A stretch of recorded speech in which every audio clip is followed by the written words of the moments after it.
நம்முடைய சத்ருவின் கைகளுக்கு நம்மை தப்புவித்த நல்ல கர்த்தருக்கு துதியும் கனமும் உண்டாகட்டும்.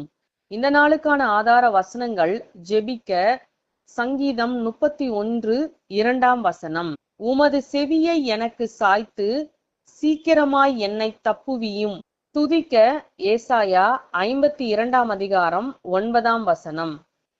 கர்த்தர் தம்முடைய ஜனங்களுக்கு ஆறுதல் செய்து எருசலேமை மீட்டு கொண்டார். கர்த்தருடைய ஜனமாகிய நாம் இந்த நாளில் ஜெபிக்க வேண்டியது, நம்முடைய நீண்ட நாள் ஜெபத்திற்கு இன்னும் பதில் வராததினால் நாம் சோர்ந்து போனவர்களாய் காணப்பட்டால், இந்த நாளில் கர்த்தர் நம்முடைய ஜெபங்களுக்கு செவி சாய்த்து சீக்கிரமாய் நமக்கு பதிலளிக்க வேண்டும் என்று கர்த்தருக்கு முன்பாக நம்மை தாழ்த்தி காத்திருந்து ஜெபிக்கலாம். நம்முடைய ஜெபங்கள் அவருடைய சமூகத்தில் சென்று சேரக்கூடாதபடிக்கு இருக்கிற தடைகளை கர்த்தர் மாற்றவும் நமக்கு உணர்த்தி அவைகளை சரி செய்ய நமக்கு கிருபை செய்ய வேண்டும் என்றும் காத்திருந்து ஜெபிக்கலாம்.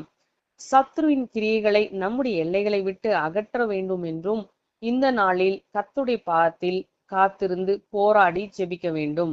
துதிக்க வேண்டியது, கர்த்தர் தம்முடைய ஜனங்களை நேசிக்கின்றபடியாலும் அவர்கள் மீது கிருபையும் அன்பும் நிறைந்தவராய் இருக்கின்றபடியால் அவர் தம்முடைய ஜனங்களுக்கு ஆறுதல் செய்து அவர்களை காத்து ரட்சிப்பார் என்று நமக்கு வாக்கு கொடுத்திருக்கின்றபடியால் நாம் அவரை மனதார நன்றியோடு ஸ்தோத்திரிக்கலாம்.